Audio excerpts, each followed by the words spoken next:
नमस्कार दोस्तों, आज फिर हाजिर हूँ नई कहानी के साथ जिसका शीर्षक है बाज का पुनर्जन्म। दोस्तों, बाज एक ऐसा पक्षी जिसे आसमान का बादशाह भी कहा जाता है। उसकी जिंदगी में बढ़ती उम्र के साथ एक ऐसा समय भी आता है जहां उसके सामने दो सरल रास्ते और तुरंत समाधान देने वाले होते हैं।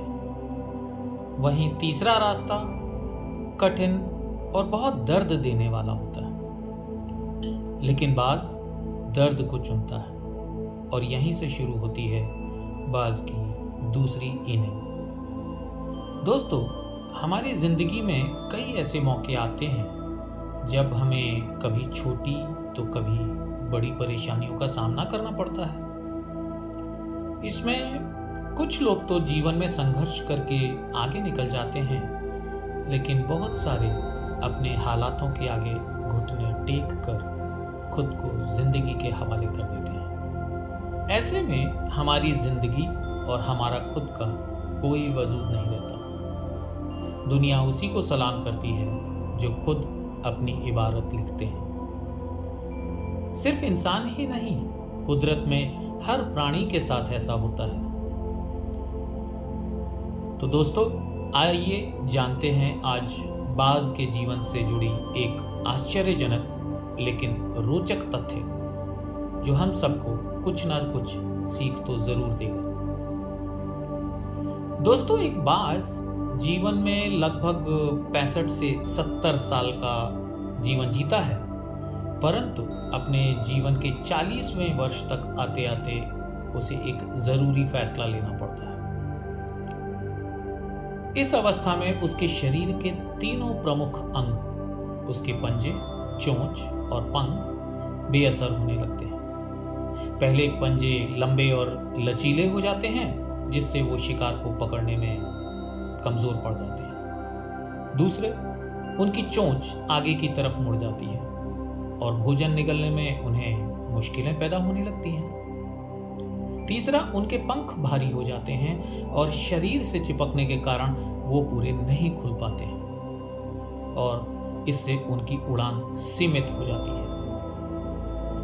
भोजन ढूंढना, भोजन पकड़ना और भोजन खाना, ये तीनों प्रक्रियाएं धीरे धीरे अपनी धार खोने लगती हैं।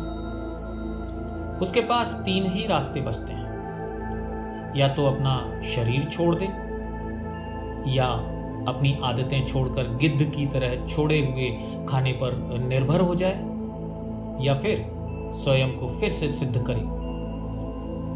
आकाश के इस बादशाह के लिए जहां पहले 2 रास्ते आसान और तुरंत समाधान देने वाले हैं, वहीं तीसरा रास्ता बहुत दर्द देने वाला और लंबा। लेकिन बाज दर्द को चुनता है और खुद को फिर से सिद्ध करता है।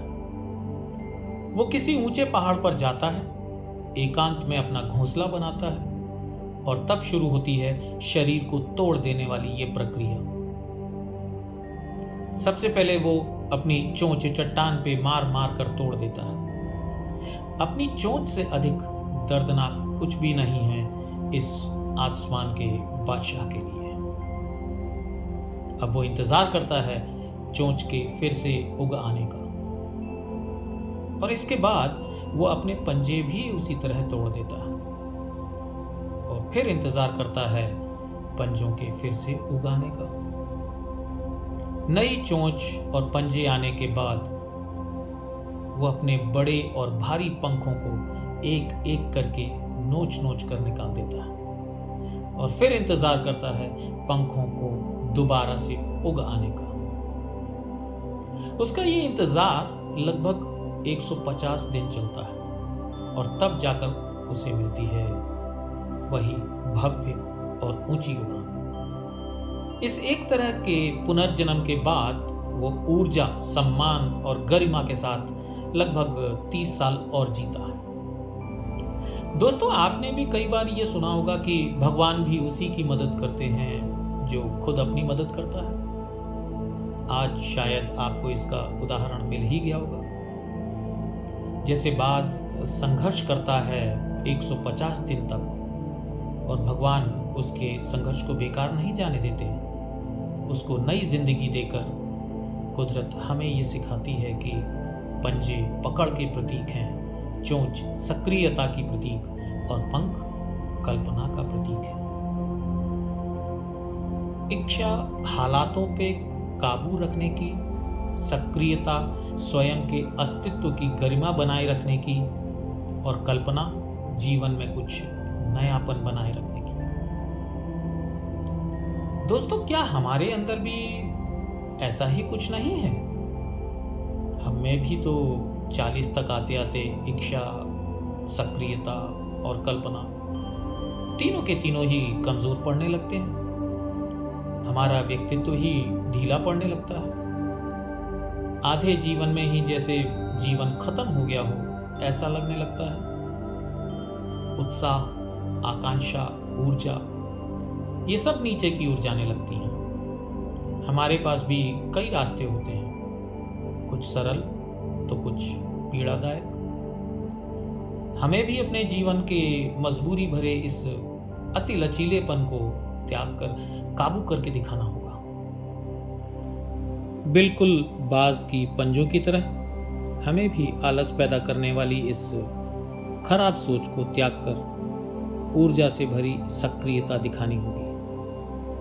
बाज की चोंच की तरह हमें भी इतिहास में जकड़े अपने अस्तित्व के भारीपन को त्यागना होगा और फिर कल्पना की आजाद उड़ानें भरनी होंगी, बिल्कुल बाज के पंखों की तरह। दोस्तों, 150 दिन न सही अगर 1 महीना ही बिताया जाए स्वयं को दोबारा स्थापित करने में, जो शरीर और मन में चिपका हुआ है उसे तोड़ने और नोचने में पीड़ा तो होगी ही। बाज तभी उड़ाने भरने को तैयार होंगे और इस बार उड़ाने और ऊंची होंगी, अनुभवी होंगी और अनंत की ओर जाएंगी। तो दोस्तों, हमारी ये कहानी यहीं पे संपन्न होती है।